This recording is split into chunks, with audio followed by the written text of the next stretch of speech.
Segundo Crônicas, capítulo de número 31. Nós, no culto passado, falamos sobre o rei Ezequias, ele que mandou abrir o templo, quem lembra? Mandou abrir o templo que estava fechado, o templo foi fechado pelo rei Acás, seu pai. Nós aprendemos que o templo somos nós, sim ou não? Que nós não podemos estar fechados, mas abertos para Deus. Amém? Templo fechado quer dizer atividade encerrada. Ou seja, crente desviado, crente frio. Quando teu coração está fechado para as coisas de Deus, seja para ir à casa do Senhor, seja para ler a Bíblia, seja para orar, seja para evangelizar, para tomar decisões que são necessárias, que são úteis para a tua transformação de vida, são resoluções que Deus espera que você tome há muito tempo, mas com o coração fechado você nunca vai tomar. E por que o coração se fecha? Por que o templo foi fechado? Acás era um rei mau, diga, Acás era um rei mau.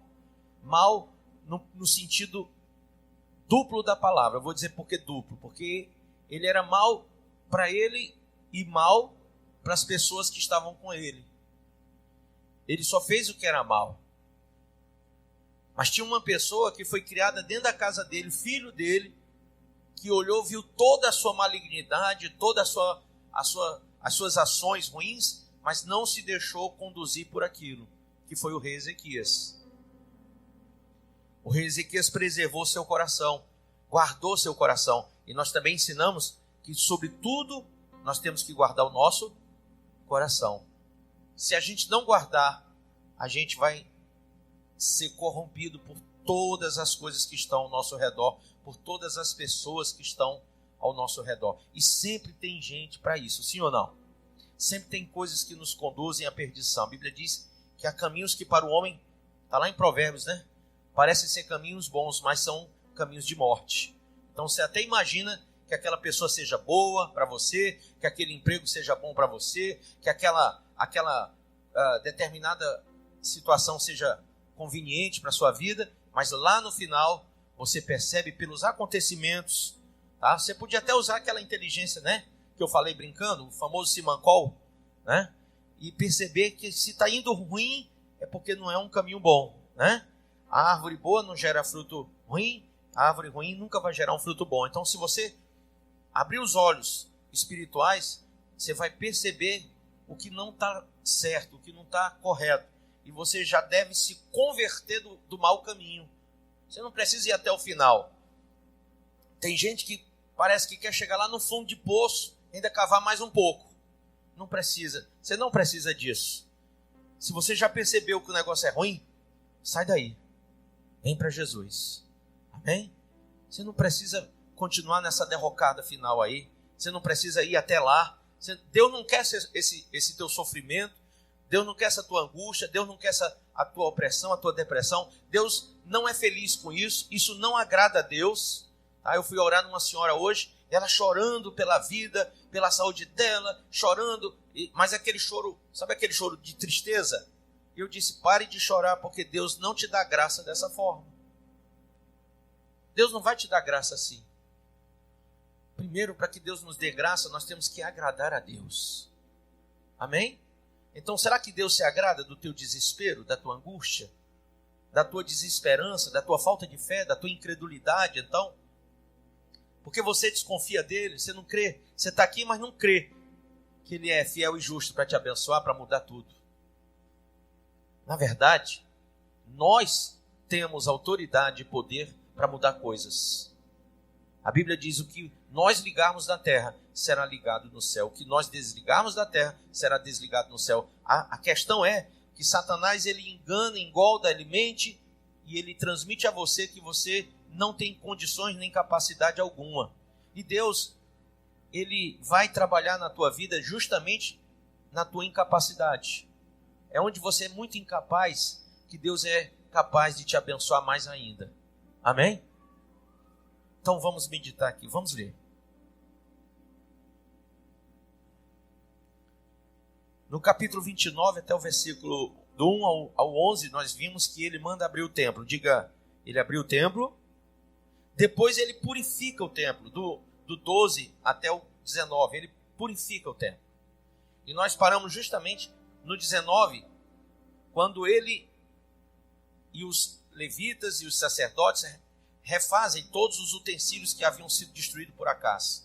Nós falamos nessa parte que o que era ruim, que estava no templo, que Acás colocou, que era maldição, eles tiraram.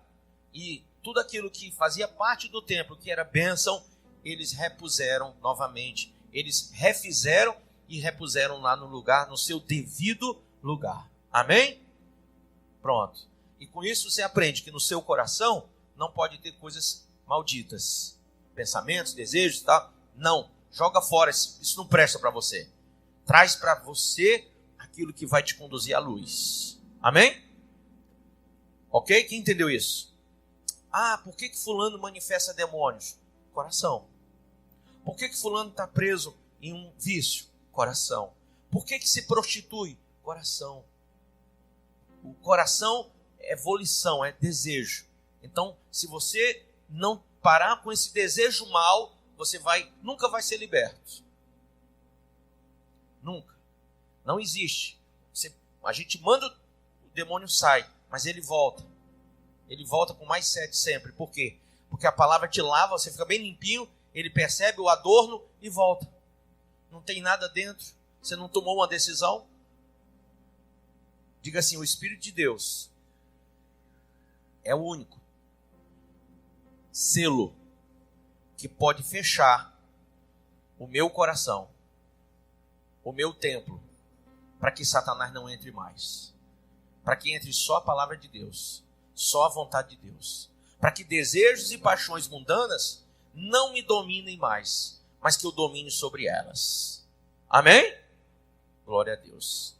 Então, do versículo 20 até o versículo de número 36, ele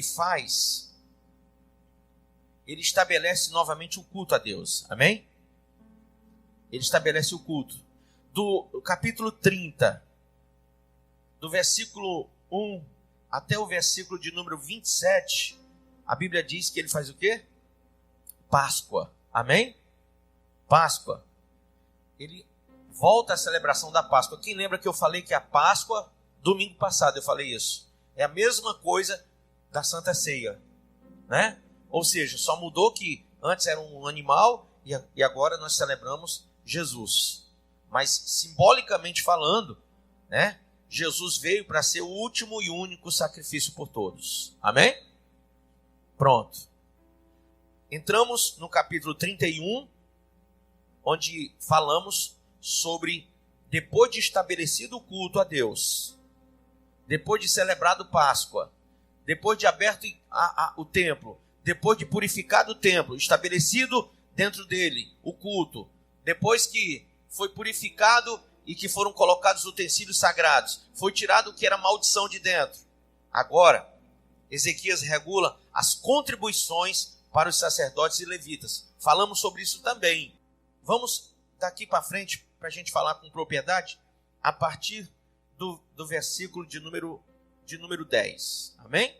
Só lembrando que Ezequias estabeleceu as contribuições para que sacerdotes e levitas trabalhassem no templo. Só queria ver isso aqui com vocês, para tirar aquela famosa dúvida. Tem que sustentar sacerdotes e levitas? Temos. É ordem de Deus. Amém? Então vamos ver aqui. Versículo 4. Leia comigo.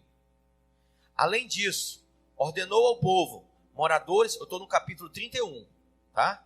2 Crônicas. Além disso, ordenou ao povo, moradores de Jerusalém, que contribuísse com sua parte devida a quem?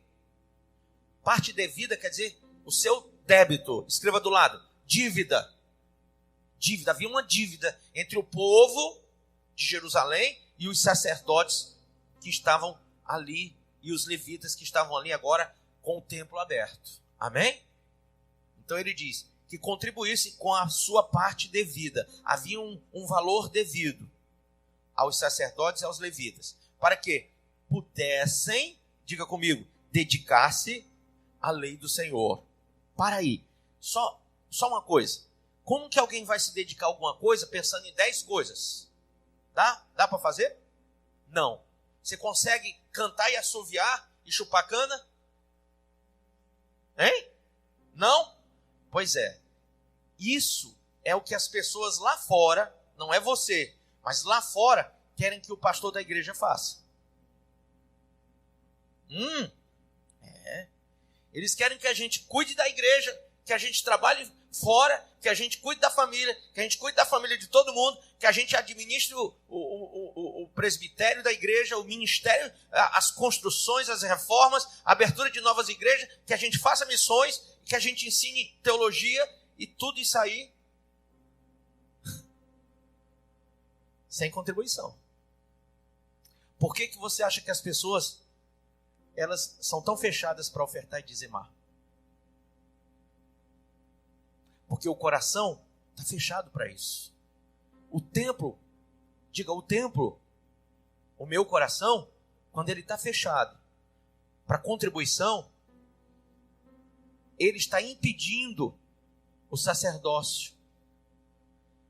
Vou explicar isso com mais profundidade daqui a pouco, mas só lembre de uma coisa. Em Cristo você se tornou sacerdote para entrar e trazer a oferta até o altar de Deus. Amém? Até o lugar chamado gasofilácio agora, né? Para manter a casa do Senhor, o sacerdócio daquela época apresentava a Deus as ofertas. Nós hoje podemos entrar e apresentar. Amém? Mas só quem pode viver das ofertas, hoje, naquela época, todos os sacerdotes levitas. Hoje, aqueles que ensinam no altar. A Bíblia fala no Novo Testamento. Só aqueles que ensinam no altar, vivem do altar. Amém? Ah, pastor, eu não ensino, eu aprendo. Então, você é um sacerdote, mas você não está sujeito a receber as contribuições para a sua manutenção, uma vez que você não ensina. Quando você se torna pastor e começa a ensinar, aí você tem que viver do altar. Por quê? Você não pode mais viver nada lá de fora. Não dá. Ou você se concentra no que está fazendo, ou vai um monte de gente para o Beleléu. Diga Beleléu. Vem de Belial. Belial é inferno. Viu? Quando você manda alguém para o Beleléu, está mandando para o inferno, que vem de Belial. Tá? Entendeu isso? Então vamos nós. Logo que se divulgou esta ordem, os filhos de Israel trouxeram em abundância, porque o coração deles estava o quê? Aberto. Diga aberto. Pergunta para o seu irmão, você tem esse entendimento para trazer em abundância ofertas e dízimos? Ou você ainda está com o pensamento lá de fora? Aí diz, em abundância as primícias de cereal, do vinho, do azeite, do mel, de todo o produto do campo, também os dízimos de tudo trouxeram em abundância. Os filhos de Israel e de Judá, que habitaram nas cidades de Judá, também trouxeram dízimos das vacas e das ovelhas e dízimos de coisas que foram consagradas ao Senhor, seu Deus, e fizeram montões e montões. E no 3º mês começaram a fazer os primeiros montões, e no 7º mês acabaram. Vindo, pois, Ezequias e os príncipes, e vendo aqueles montões, bendisseram ao Senhor e ao seu povo de Israel. E perguntou Ezequias aos sacerdotes e aos levitas acerca daqueles montões. Então o sumo sacerdote Azarias, da casa de Zadok, lhe respondeu: desde que começou, você vê que tinha um sumo sacerdote e os sacerdotes e os levitas. O sumo sacerdote, que era, digamos, o chefão, né? Lhe respondeu, desde que se começou a trazer, o que, pessoal? A casa do Senhor. Diga a casa que leva o nome. Hoje é a casa que leva o nome. Naquela época era a casa do Senhor. Tá? Desde que se começou a trazer a casa do Senhor essas ofertas. Que ofertas? Esses dízimos de oferta, tudo que está aqui, que veio antes. Tá? Nós temos comido, ele, Azarias e os sacerdotes e os levitas, e nos temos fartado delas. E ainda há sobra em abundância. Mas por que tudo estava sobrando em abundância? Diga comigo, porque o Senhor, de novo, porque o Senhor abençoou ao seu povo, e essa grande quantidade é o que sobra. Amém? Amém? Então ordenou Ezequias que se preparassem depósitos na casa do Senhor. E uma vez preparados, recolheram neles fielmente as ofertas, os dízimos e as coisas consagradas. Disto era intendente Conanias, o levita, e Simei, seu irmão, era o segundo. Tá? Até aí, diga: Pai, fala o meu coração, me ensina a tua palavra, em nome de Jesus, diga amém. Pode sentar. Irmãos, templo aberto. Só quem abre o templo é aquele que tem uma visão de Deus, uma revelação de Deus. E só quem tem essa revelação é quem tem o Espírito de Deus. Não adianta a gente pensar assim: rapaz, todo mundo que chega na igreja é ofertante, é dizimista. Não é. Geralmente, uma pequena parte da igreja é, e uma grande parte não é. Por quê, meu pastor? Simples. Templo fechado. Coração fechado. Quem fechou o templo não foi Ezequias, foi? Não, foi o seu pai, cheio de espíritos malignos, o Acás. Quando nós ouvimos a voz do inferno, como Acás ouviu, ele fez sacrifício a Moloque, com criança, inclusive filhos dele também. Ele serviu aos deuses da Síria. Quando nós ouvimos a voz de Satanás, nós fazemos sacrifícios de todas as formas da nossa vida, menos para a casa de Deus, menos para as coisas de Deus. Eu postei no grupo, aqui, nós falamos muito que tem crise aqui no Brasil. Tem crise aqui no Brasil? Tem ou não tem? Tem. Desemprego, não tem? Tem. Tem muita coisa, tá muito ruim, não tá? Tá péssimo. Mas vamos falar real. Para quem é drogado, falta? Não. Para quem bebe, falta? Não. Os bares, os pontos de droga, sim ou não? Vamos mais para frente? Shows estão assim, sim ou não? Os cantores do mundo, todos ricos, famosos, sim? Estou mentindo ou não? Não, né? Aí eu pergunto, nós estamos em crise mesmo? Talvez nós, aqui dentro da igreja, porque lá fora não. Talvez nossa crise seja o nosso coração fechado. Porque lá fora o nosso coração estava muito aberto para droga, para bebida, para shows, para forró, para tudo que não presta. Mas quando nós entramos na casa de Deus, fechamos o nosso coração para o Senhor. Isso é muito grave. Isso é muito grave. Porque, veja bem, nós não estamos aqui falando que você vai dar dinheiro e vai receber bênção. Isso nós não falamos aqui na igreja. Nós não estamos falando aqui que você, trazendo rios e rios de dinheiro, tua vida vai mudar. Também não. Mas, irmão, manter a casa de Deus e a obra de Deus é coisa de gente que entende as coisas espirituais. E quando você está nesse nível, diga, quando eu estou nesse nível, Deus está bem juntinho de mim.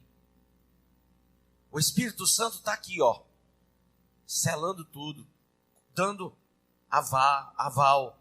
Então, na verdade, muitos estão na igreja, mas não entendem o valor do que seja dizimar e ofertar. Ezequias deu ordem ao povo que fizessem as contribuições que eram devidas, não as contribuições que eram apenas ordenadas por ele, mas devidas. O que ele disse ao povo? Gente, vocês querem sacerdotes? Vocês querem pastores? Vocês querem? Aí eles disseram, queremos. Então vocês vão ter que manter. Isso é devido. Amém? Isso é devido. Então, nós temos que amadurecer, porque não há nada nesse mundo que a gente não tenha que manter. Sim ou não? Quem comeu hoje? Levanta a mão. Manteve o mercantil, a padaria, um monte de gente foi mantido pela alimentação que você comeu hoje. Está entendendo? Quando você vai em qualquer canto, para sair do canto para o outro, que você pega um ônibus, você está mantendo alguém. Uma empresa, um cobrador, um motorista. Você está mantendo alguém. Então, para onde você vai? Eu vim no meu carro. Você manteve o dono do posto de gasolina. O dono da fábrica do automóvel que você comprou. Entendeu? O dono da loja de pneu que você gastou. Porque tudo que você gasta, alguém vai ter que repor, não vai? Então você está mantendo estruturas. E quando você trabalha para alguém, ou alguém te paga o salário, ele te paga porque ele tem que manter você, para que você mantenha ele. E essa troca faz com que ele e você comam. Quem está entendendo isso? Isso é a vida, não é? Agora, quando Jesus disse, o meu reino não é desse mundo, ele estava falando do reino da eternidade. A promessa é morar lá. Mas quando ele falou para os discípulos dele, e os chamou de apóstolos, apóstolo, diga apóstolo, vem da palavra grega apócleon, diga apócleo. Apócleo quer dizer mensageiro. Mensageiro. Apócleo. Mensageiro. Então, quando ele os ordenou como mensageiros do Evangelho, apóstolos do Evangelho, ele disse, enquanto eu estiver com vocês, vocês não precisam carregar a bolsa. Por quê? Porque Jesus tinha já uma estrutura, tinha o tesoureiro, tinha o ministério dele era bem organizado. Mas quando eu não estiver com vocês, vocês vão ter que carregar o alforje. Vocês vão ter que andar com ele. Por quê? Porque aí cada um vai ter que arrecadar para se manter no seu chamado, no seu ministério. Amém? Olha o que Jesus está ensinando para os seus apóstolos. E como é que era mantido esse povo? Se você for lá em Atos capítulo 4, você vai ver que haviam ofertas muito numerosas para manter a igreja primitiva. Entendeu? Então, não é simples. Paulo fala lá em Coríntios 9 também sobre a oferta, sobre a necessidade da oferta, sobre plantar e colher, sobre quem dá mais, colhe mais, quem dá menos, recebe menos. Tudo isso aí a Bíblia fala. Mas nós temos que entender o rei Ezequias. Quando ele diz, olha, vocês vão dar o que é devido, ele está dizendo, amadureçam. Nós estamos estabelecendo a casa de Deus. Nós estamos estabelecendo a obra de Deus. Nós estamos reabrindo o templo. Nós estamos agora cultuando o nosso Deus. E para fazermos isso, temos que contribuir com aquilo que é devido. Amém? Amém? Quem entendeu isso? Mas não entenda com negócio de troca, nem com negócio de avareza. Porque a avareza é idolatria. Quando eu sou avarento, não quer dizer que eu só penso no dinheiro, não. É quando eu coloco o dinheiro acima de Deus. Isso é avareza. Tudo que eu coloco acima de Deus é idolatria. E quando o dinheiro está acima de Deus, é avareza. Paulo disse a Timóteo assim, Timóteo, toma cuidado, porque o dinheiro é raiz de todos os males. E por causa dele, muitos transpassaram a si mesmos com muitas dores e até se desviaram. Então, tenha cuidado, porque o dinheiro, ele pode corromper você.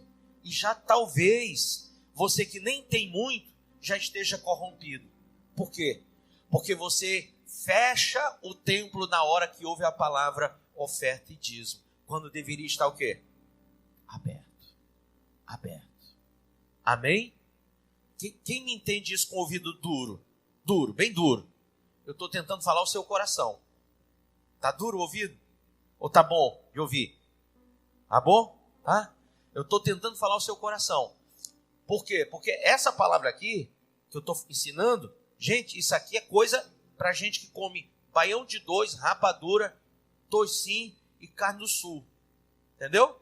Aquela carne do sol bem dura. É para crente que sabe mastigar. Menino, banguela, não consegue comer isso aqui não. Criança vai engasgar. E olha se não morrer engasgado. Só quem entende isso aqui é quem tem dente para mastigar. Viu? Mas você prefere que eu pule essa página da Bíblia ou que você aprenda para cultuar a Deus? Então aprenda. Porque oferta quer dizer aproximar. Sabia? Ofertar é aproximar. Quando eu me dou. E a Bíblia diz que dando é que se recebe. Porque quando eu me dou, eu recebo a salvação. Amém? Eu tenho que me doar para Deus, para que Ele me dê o dom supremo da salvação. Se eu não me entregar corpo, alma e espírito para Deus, eu jamais verei o Senhor. Amém ou não amém? Ah, pastor, eu já entreguei o corpo. Isso quer dizer o quê? Saiu do pecado. Eu já entreguei o espírito. Quer dizer que você já está ligado para ir morar no céu. Você está querendo ir para lá. Você está assim, sabe? O espírito é esse. Entreguei minha alma. Vamos ver. A tua vontade é a vontade de Deus? Você está praticando a vontade de Deus? Você está debaixo, submisso à orientação da sã doutrina? Ah, pastor, tem horas que sim, tem horas que não. Então você ainda não se entregou por completo. Por isso que a Bíblia diz que a nossa entrega tem que ser completa. Vocês vão encontrar Deus quando buscar de todo o seu coração. Templo aberto. Tá? Templo aberto. Eu já vi crente chegar e bater boca. Bater boca. Tá? Então, não adianta. Eu não entro em discussões vãs. Mas tem muita gente que, quando chega nessa parte aqui, meu Deus. Agora, eu estou lendo cabalmente que os sacerdotes viveram bem. Foram mantidos bem. Não estavam passando fome, estavam com sobras. E por que eles estavam vivendo bem? Porque o povo trouxe em abundância para a casa de Deus e Deus abençoou o povo por causa disso. Então, tem uma lei aqui, tem uma promessa? Tem. Na casa que leva o nome. Quando você é abundante nesse lugar, lá na tua casa tem abundância também. Amém? Quem entendeu isso? A Bíblia diz, eu nunca vi um justo desamparado ser. Amém? Eu nunca vi um justo mendigar o pão, nem a sua descendência. Então, se você crê na Bíblia, creia nisso. Depois que o povo trouxe em abundância, que os sacerdotes levitas e o sumo sacerdote tiveram abundância, eles declararam, olha, foi sabe por quê? Que o povo trouxe em abundância, formaram-se montões e Deus abençoou o seu povo. Isso é profético. Lá em Ageu, capítulo 1, a Bíblia diz que o templo tinha sido destruído. E templo destruído não tem culto. Ageu quer que o povo reconstrua o que estava destruído. O que é que ele faz? Ele primeiro exorta. Deus exorta através do profeta Ageu dizendo, vocês, sabe qual é o problema? É que vocês, em vez de construir o meu templo, vocês estão construindo a casa de vocês primeiro. Enquanto vocês estão ajeitando tudo na casa de vocês, a minha casa está ficando deserta. E ele fala o que para o povo? Trazei primeiro para a minha casa, para que dela eu me agrade. E eu me agradando dela, vocês serão abençoados. Mas até que vocês façam isso, o vosso bolso, a vossa sacola, o vosso alforge é um saco furado. Vocês pensam em levar para casa muita coisa, quando vão ver, não tem nada. Quem trabalha o mês todinho, pensando que vai arrecadar e não consegue. Ah, pai, que miséria é essa? Pronto. Você está entendendo? É que a sua prioridade não é a casa do Senhor, é a casa que você mora. E nós cristãos, servos de Deus, com o templo aberto, com o coração aberto, entendemos que primeiro o reino de Deus e a sua justiça. Amém? Amém? Então vamos lá. Deixa eu fazer uma pergunta. Se você fizer um cálculo matemático entre o que você ofertou esse mês, estamos no final do mês? Estamos? Hoje é o último dia? Penúltimo? Então dá para falar já. Entre o que você ofertou e dizimou esse mês, oferta e dízimo, pá. E entre tudo que você gastou com você, com as suas vontades, com os seus desejos. Vou nem falar vício não, porque tem uns que tem, né, ainda. Mas tem outros que já se libertaram.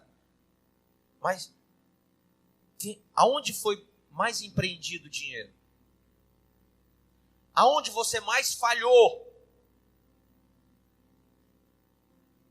Quem entende o que eu estou falando? Com o coração aberto. Estou falando ao coração. Pastor, o senhor está me cobrando alguma coisa? Nada. Nada. Quem acusa é o diabo. E eu, se eu for ganhar dinheiro como cobrador, eu morro de fome. Eu não sei fazer isso. Todo mundo que me conhece sabe. Quando alguém me deve, eu travo. Eu não sei cobrar. Então, não estou aqui cobrando você. Eu estou te ensinando que há uma lei espiritual na casa que leva o nome de Deus. Deus tem zelo por esse lugar. Amém? Amém? Então, quando você olha para cá em primeiro lugar e você entende, o cara lá de fora, não importa com ele, importa você que está aqui dentro aprendendo. Quando você coloca esse lugar aqui como primícia, como lugar de valor, rapaz, muda tudo. Muda tudo na sua casa. Lembra de Obed? Obed deu valor às coisas de Deus. A arca estava lá, ele se apaixonou pela presença de Deus. O Shekinah de Deus, a presença. Ele sentiu a glória, o kavod, ficou lá grudado. Enquanto ele estava lá, o que aconteceu com a casa dele? Tudo prosperou. Porque ele ficou ligado com Deus. Como é que você vai ligar financeiramente a sua vida com Deus com o coração fechado? Para o dízimo e para a oferta. Para manter as coisas de Deus, as pessoas que trabalham a teu favor na obra de Deus. Amém? Quem entendeu isso? Aqui não tem negócio sabe? Nós temos que tirar esse folclore. É um folclore diabólico. Quem aqui não já disse para sua mulher, ou para o seu marido, ou para o seu pai e sua mãe, ou ouviu do pai e a mãe essa frase? Já vai levar dinheiro para a igreja? Já vai levar para o pastor? O pastor já vai roubar teu dinheiro? Quem já ouviu essas coisas? Levanta a mão. Sério? Pode falar. Já? Então, você sabe o que eu estou falando. Mas, irmão, isso aí é o folclore do diabo. Enquanto o crente está amarrado com isso aí, com essa ideologia satânica, ele deixa de prosperar espiritualmente. Ele fica com o coração fechado para aquilo ali. Você já notou que quando alguém diz, ei fulano, eu tenho um presente para ti, o que é que você faz? Sorri. Sim ou não? Quando alguém bate na tua porta e diz isso, aí você diz, quem é? Aí o cara diz, o galego.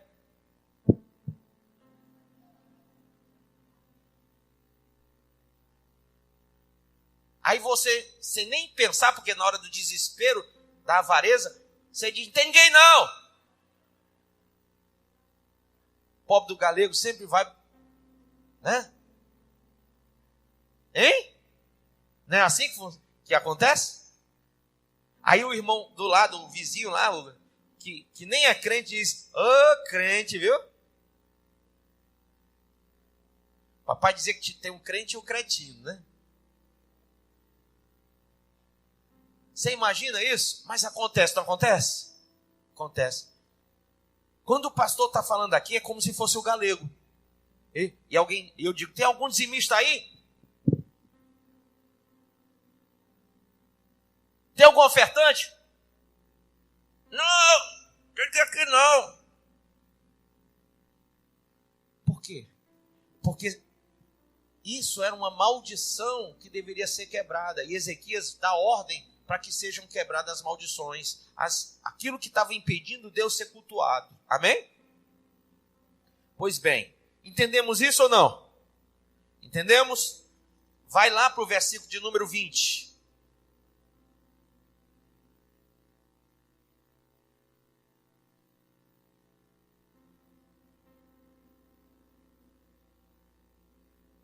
Posso?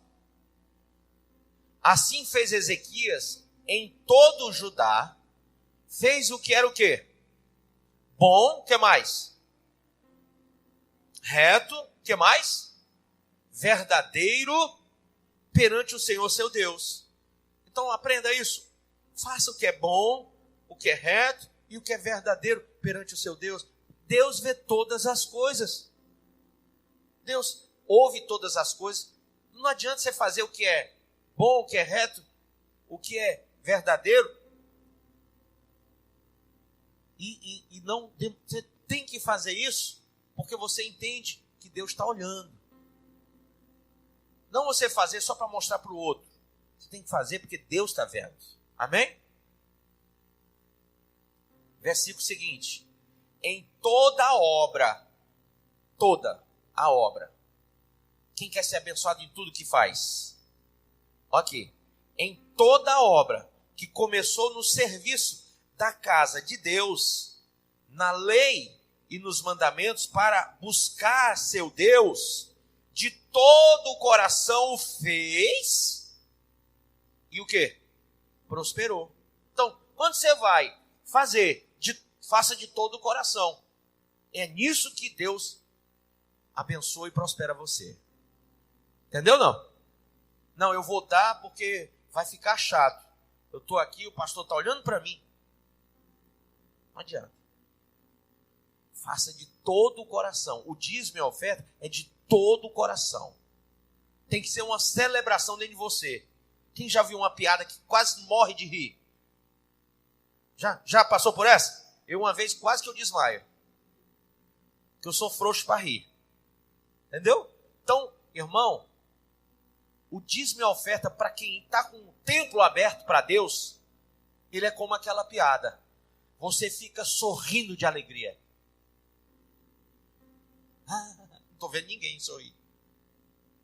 Mas cheio do Espírito Santo, você sorri. Repleto do Espírito Santo, você sorri. Dominado pelo Espírito Santo, você sai dando gargalhada nesse lugar. Quando eu falar em dízimo e oferta. Isso é um povo que tem o templo aberto. Amém? Então, aprenda que a alegria do Senhor é a nossa força. Se alegre com essas coisas e você vai ser forte espiritualmente. Amém? Fique alegre. Toda vez que você ouvir a palavra dízimo e oferta, pense que você está ouvindo aquela palavra gol do seu time que você torce. Pense que você está ouvindo aquele chamado para aquela coisa que você mais gosta de comer. Pense que você está ouvindo o sim da pessoa que você ama. Amém ou não? Você tem esse entendimento espiritual sobre o dízimo e a oferta? Ezequias passou isso para o povo. Amém? Agora o 32. Depois dessas coisas e desta fidelidade, veio Senaqueribe, rei da Síria, entrou em Judá e acampou-se contra as cidades fortificadas e intentou apoderar-se delas.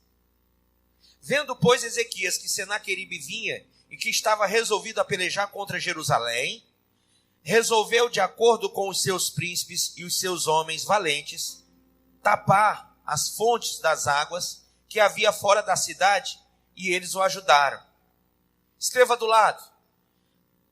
Depois da fidelidade, veio um ataque, porque o inimigo, ele estava vendo que Ezequias estava prosperando em tudo. Então foi o que ele fez? Vou atacar Judá. Vou sitiar Judá. Vou ficar acampado ao redor. Vou atacar Ezequias. Amém ou não amém? Quem entendeu isso? Veio o ataque. Aí tem muita gente que diz assim, poxa, eu estou sendo fiel, como que vem ataque? Irmão, sempre vem ataque. Seja por fiel e seja por infiel. Mas o fiel ele sempre vai vencer, o infiel não. Amém? Ataque vem na minha vida, na sua, independente de você ser dizimista, ofertante ou não. Não tem nada a ver. Agora, quem é que vence? Só quem tem a mão de Deus a seu favor. Amém? Vamos lá. Vendo, pois, Ezequias, que Senaqueribe vinha e que estava, verso 2, resolvido a pelejar contra Jerusalém, ele resolveu, de acordo com seus príncipes e os seus homens valentes, ele reuniu todo mundo, tapar as fontes das águas. O que a água traz? Para quem vem lá do deserto. O cara vem lá do deserto, marchando, sol quente, tal. O que ele quer? Água. Água dá o quê?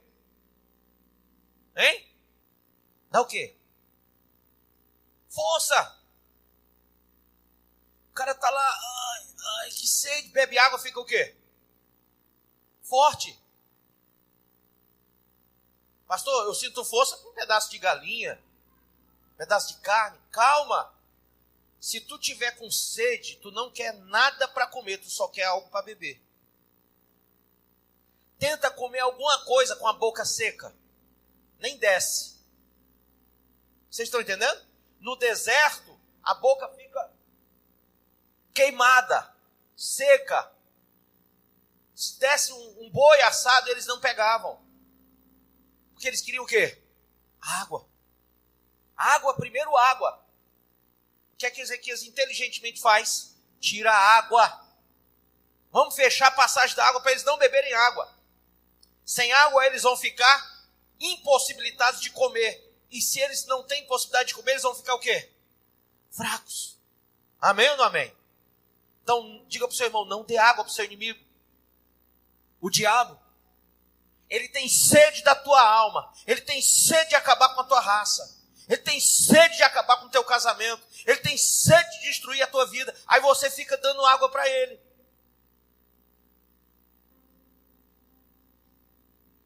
Corta essa água. Deixa ele fraco. Amém? Vamos lá. Assim, muito povo se ajuntou e taparam todas as fontes, como também o ribeiro que corria pelo meio da terra, pois diziam, por que viriam os reis da Síria e achariam tantas águas? Amém? Ele cobrou ânimo, restaurou todo o muro quebrado. Segunda coisa, cobrou ânimo. Diga para o seu irmão, tenha ânimo. Opa, eu não ouvi, vamos lá. Tenha ânimo. Olha para o irmão, está com problema? Está com dificuldade? Diga assim, todo mundo aqui tem a mesma que você. Todo mundo passa por problema, por aflição, por dificuldade. Todo mundo. Tenha ânimo. Ânimo. Sem ânimo, já era. Acorde pela manhã desanimado, para você ver. É uma lesma andando. Sim ou não? Então, tenha ânimo. Se levante rápido. Pule da cama com alegria. Opa! Ontem não deu, mas hoje vai dar tudo certo. Pula feita aqui. Se você pegar, jogar um gato, da onde for, ele cai assim, ó. Entendeu? Tenha ânimo, irmão. Se levantar, levanta mesmo. Você não tá... Quem tem fé? Levanta a mão. Quem tem fé? Olha, você que tem fé, de manhã quando você levantar, levanta igual um gato, rapaz. Entendeu? Porque você tem que mostrar a sua fé já na primeira pisada. Você já tem que pisar na cabeça da serpente e do escorpião.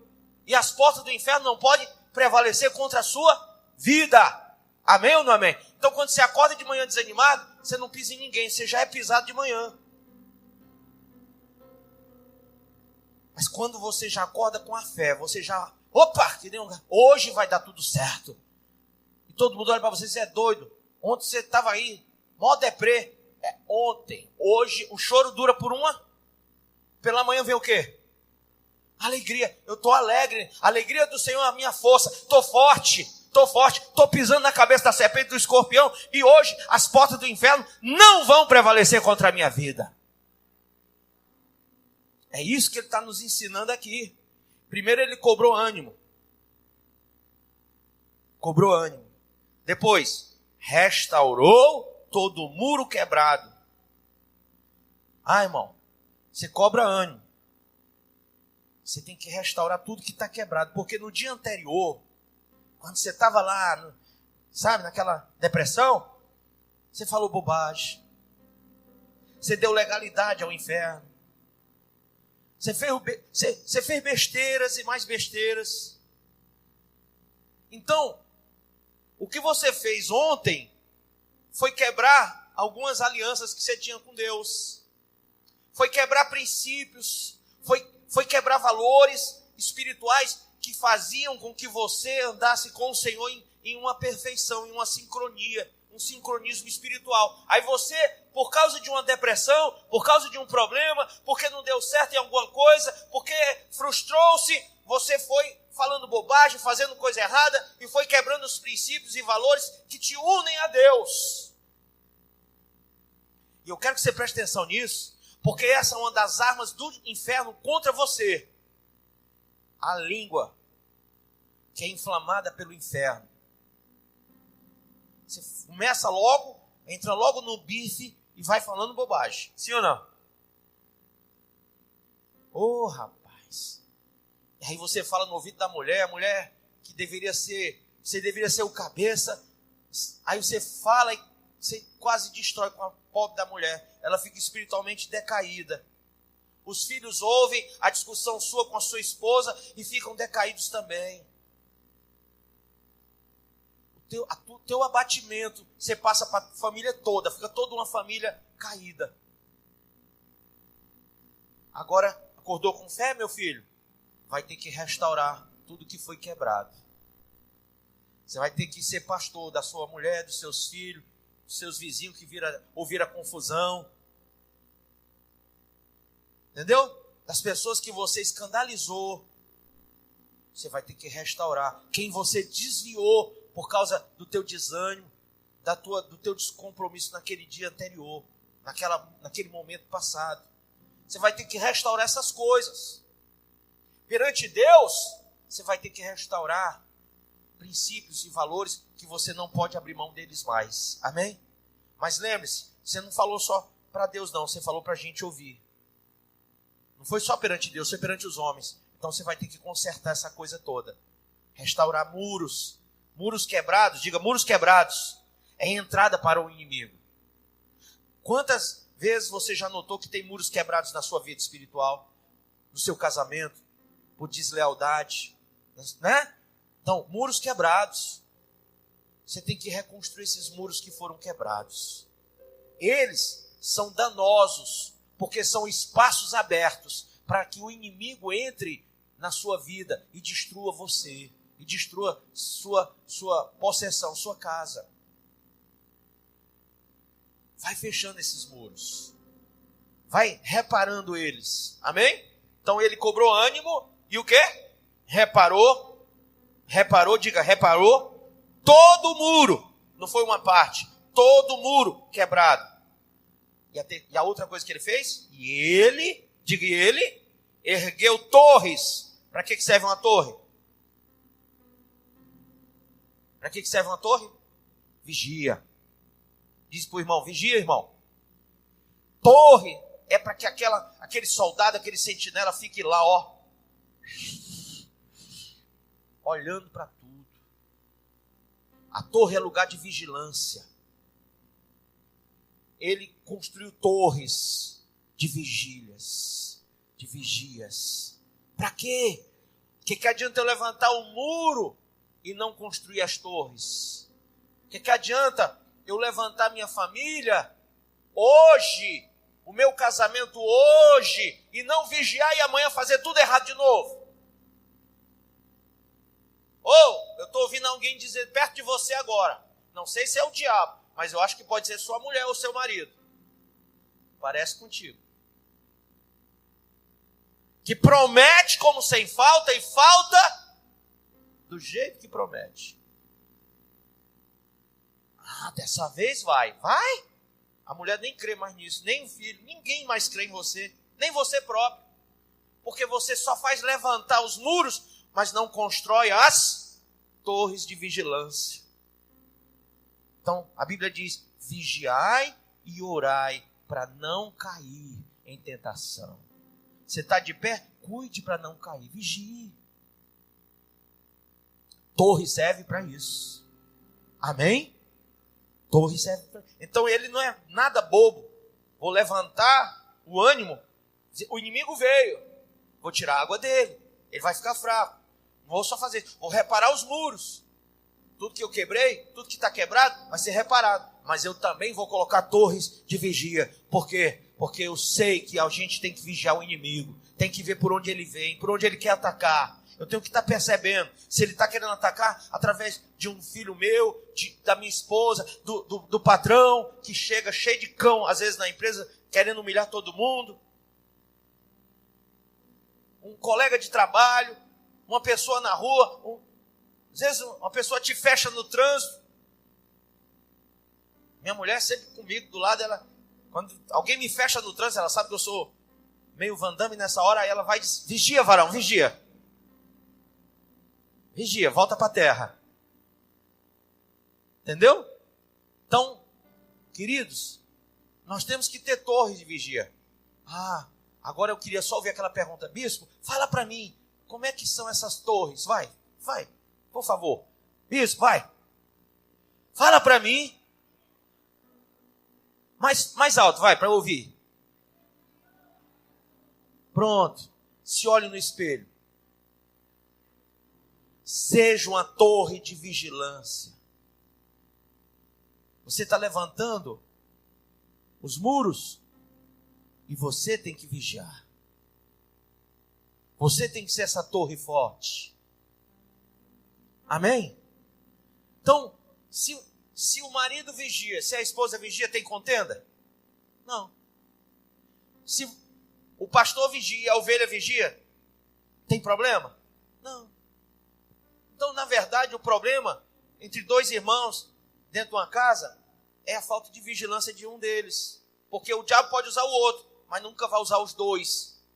É porque os dois não estão vigiando. Se alguém vigiar, o diabo perde. Porque mamãe dizia isso.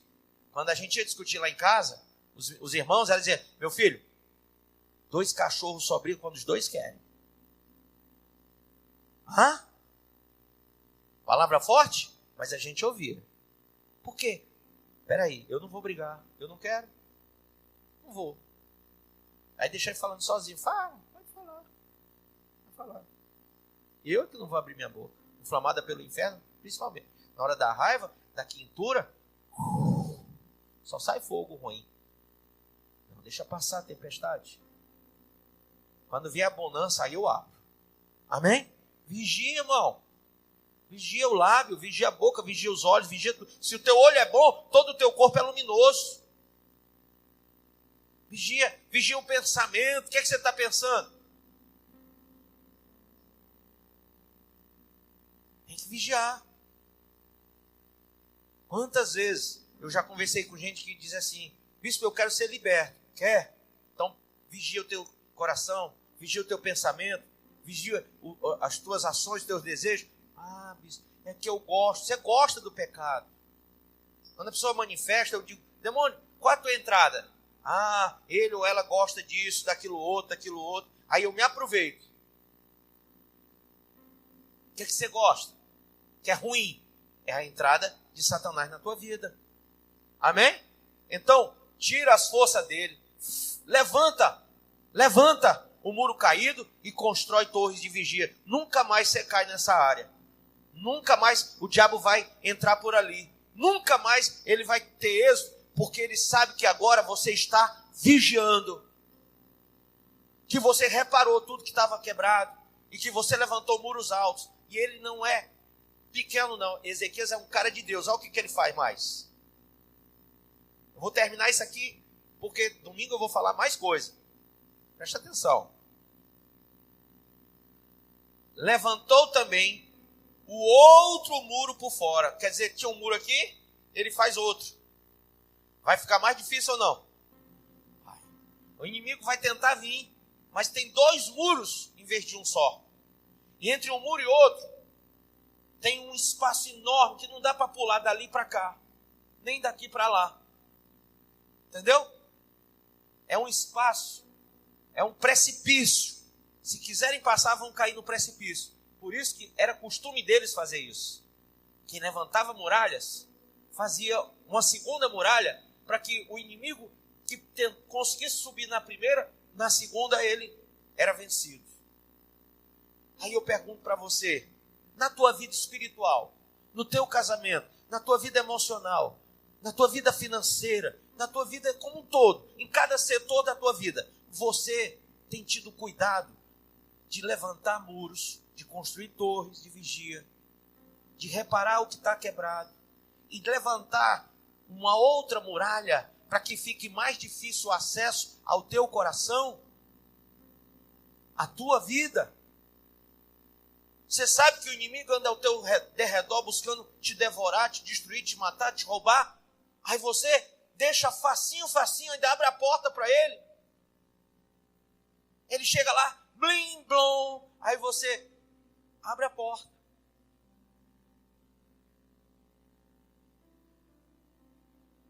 Irmão, construa uma segunda muralha. Deixa mais difícil para o inimigo. Bispo, quando é que eu construo essa segunda muralha? Meu irmão, revestimento de poder. Recebereis poder ao descer sobre vós o Espírito de Deus. Tá? Primeira coisa que você recebe quando aceita Cristo, o que é? Vamos lá? O sangue. Teu sangue garante a vitória. Lembra? O sangue. Sangue, você é lavado pelo sangue. Salvação só vem pelo derramamento do sangue de Cristo. Você recebe o sangue. Então o sangue é a primeira cobertura que você tem. Qual é a segunda? Qual é a segunda muralha? É o Espírito de Deus. Revestimento do Espírito. Amém? É o Paracletos. Deus em espírito e em verdade dentro de você. Dentro de você. Dentro de você. Não tem como o diabo vencer. Porque essa muralha é intransponível. Você quer garantir a sua vida eterna? Não receba só a água, que é a palavra, ou só o sangue. Receba o Espírito.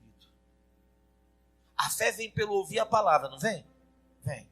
Pela fé, você ouve a palavra, você tem a fé te faz receber Jesus. O sangue vem, pronto. Salvação. Aquela hora, remissão de pecados, né? O sangue, ele vem para remir. Mas a garantia da vida eterna não está na remissão do sangue. Está no selo do Espírito. Amém? Então, primeiro você recebe a água para lavagem, para purificação. Você recebe o sangue para remissão. Mas você recebe o Espírito para ficar garantido para a vida eterna. A Bíblia diz que quem não nascer da água, arrependimento e do Espírito, não vai para o céu. Não vai se salvar. Tem que ser uma coisa e outra. Tá? Todo mundo que nasce na água, no arrependimento, recebe o sangue. Mas nem todo mundo recebe o Espírito. E é como eu falei daquela carta. A carta só interessa para quem está endereçado.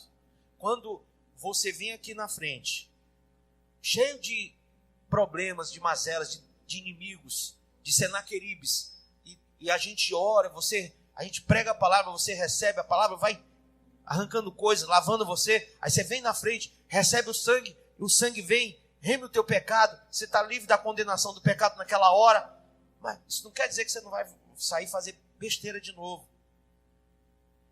Porque a única coisa que te convence do pecado, do juízo e da justiça é o Espírito. Se você não recebe ele, você vai continuar fazendo besteira. Aí vai aquele crente, vem, pede perdão e peca de novo. Vem, pede perdão e volta de novo para o pecado. E vai e vem, vai e vem, vai e vem. E isso é pior do que novela mexicana. Pior. Olha, tem uma coisa que eu tenho pavor, é novela mexicana. O cara para morrer passa 10 capítulos. Quando você 10 dias depois, o cara... Você acabou de ouvir essa poderosa ministração da palavra de Deus. Eu creio que sua vida foi abençoada. Eu quero que você ore comigo, profetizando sobre a sua vida a salvação que vem de Cristo Jesus. Ore conosco. Deus Pai, em nome de Jesus, nós te agradecemos por esta palavra. E que o Senhor possa abençoar a vida de cada um que nos viu, que nos ouviu nesse dia. Deus Pai, em nome de Jesus, que esta pessoa esteja agora entregando a sua vida, recebendo a salvação que vem do Senhor. Pois assim, Pai, nós profetizamos salvação, cura, libertação. Em nome do Pai, do Filho e do Espírito Santo de Deus. Amém.